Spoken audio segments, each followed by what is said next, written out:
wants their own individual vote to be counted come election day.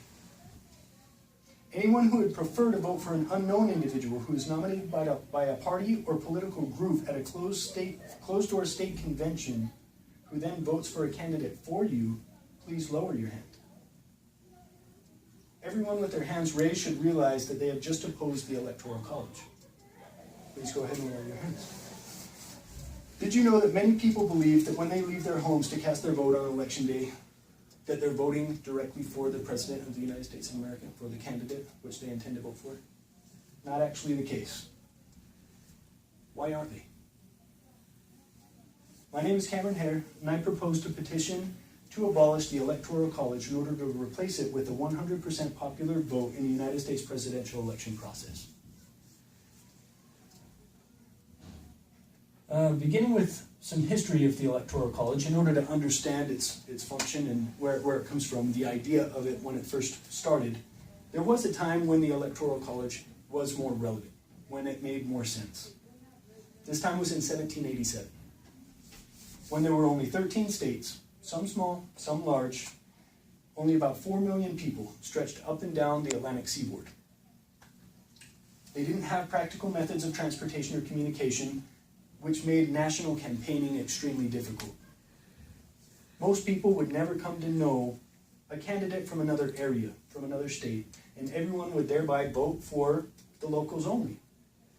This made it possible so the larger states would win the presidential elections and be more represented than smaller states. This was the original purpose, the reason for the Electoral College in 1787. The Founding Fathers devised the Electoral College to elect the president indirectly as opposed to directly by the voters because they did not anticipate the emergence of a national political parties or communications networks that were able to bring the presidential campaign nationwide to all citizens.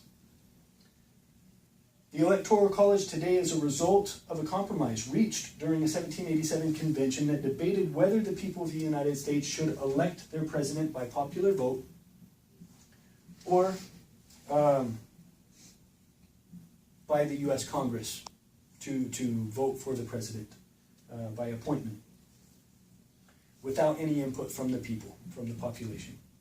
The argument supporting the congressional appointment of the U.S. president is no longer a position that can be publicly endorsed. It's based upon the idea that the general population is an unintelligent group incapable of being trusted to make the best decision for the nation. Therefore, those hand-picked electorates selected by a political party or organization are deemed to be trusted to make the decision for us. In essence, we're given the illusion of choice, when the real choice is firmly in the hands of an elite, non-publicized small group of individuals. The function and dysfunction of the Electoral College. The Electoral College has the ability to frustrate the popular will.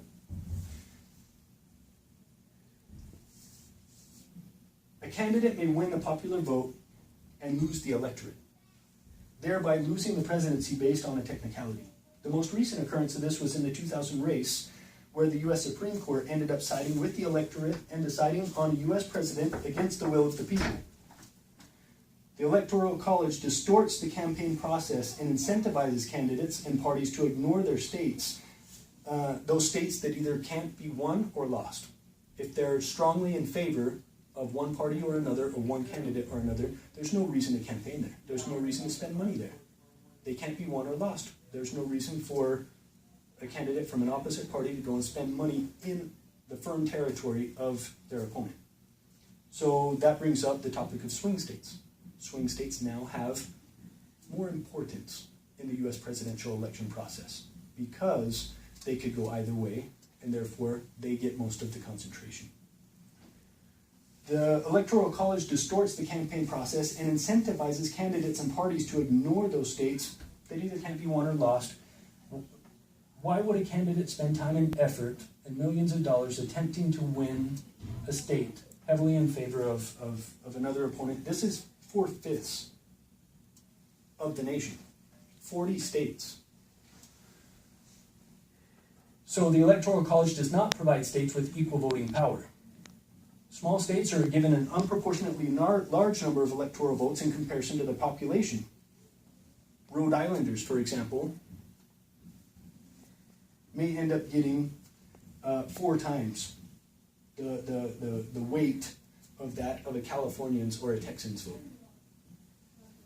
The Electoral College has historically been known to lend itself to corruption in the election of the U.S. president. There's something referred to as the corruption bargain of 1824. It was named such by Andrew Jackson and his supporters after having won the popular vote, 43% to runner-up John Quincy Adams' 30%, although no candidate actually reached the number of electoral votes required. The House of Representatives was tasked with the decision of selecting between the 2 candidates themselves, which gave the Speaker of the House, Henry Clay, an opportunity to bargain with his representatives in order to elect Adams over Jackson. It symbolized a corrupt system where elite insiders persuaded their own interests without heeding the will of the people. It went directly in contradiction to the popular vote. Electoral votes are not distributed according to population. This simple fallacy defeats the democratic principle of one person, one vote. In closing, anyone who would like their own individual vote to count on a 1 vote per 1 voter basis toward the presidential election, presidential candidate of your choice in the upcoming election, please pass by the booth on the way out and ask Beatrice to provide you with a pen and the petition awaiting your signature, which will allow your vote and your voice to be heard. Thank you.